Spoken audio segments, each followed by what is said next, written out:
gima tek mana kaka ineno mano kanyo boma ma Kisumu. Ka ripota marwa Millicent Adhiambo yudore kama tek sama bende otemo mar chiwonwa lipot kaluwore koda chal mar ng'anyo e kaunti ma Kisumu. Omiyo wabiro weye gi e thuolo ni mar mondo mi obed kama nigi kwe kendo kama ni kare. Kama nyakwara gi gin chenro mag ng'anyo mabende dhi nyime e counties mopogore opogore e pacho ka. Mana kaka naselieko, nitiere counties ma obago ng'anyo mar kwedo tend counties giwegi, to nitiere counties ma bende obago ng'anyo mar riwruok koda county ma Nairobi e weche mag kwedo telo mar sirikal mamalo. Kamano nyakwara gi wadhi nyime e county ma Homa Bay, kama ng'anyo ma kamagi bende timore e counties kama oting'o Homa Bay kanyakla kod Mombasa. Wadani mondo mi watudre achiel kachiel gi jafwambo marwa mar county ma Homa Bay. Wadani mondo mi wadhi Homa Bay mar mondo mi waneni to chenro mag ng'anyo no dhi nade e county ma Homa Bay.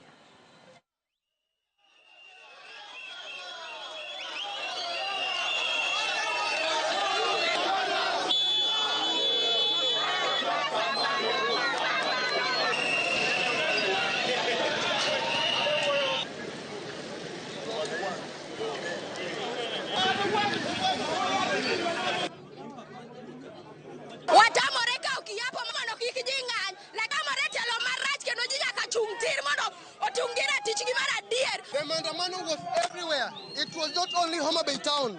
So all the youths, all the Jalsis, we are urging you to come, all of you to come together so that we fought for this. And what we know today is only one thing, that Ruto must go.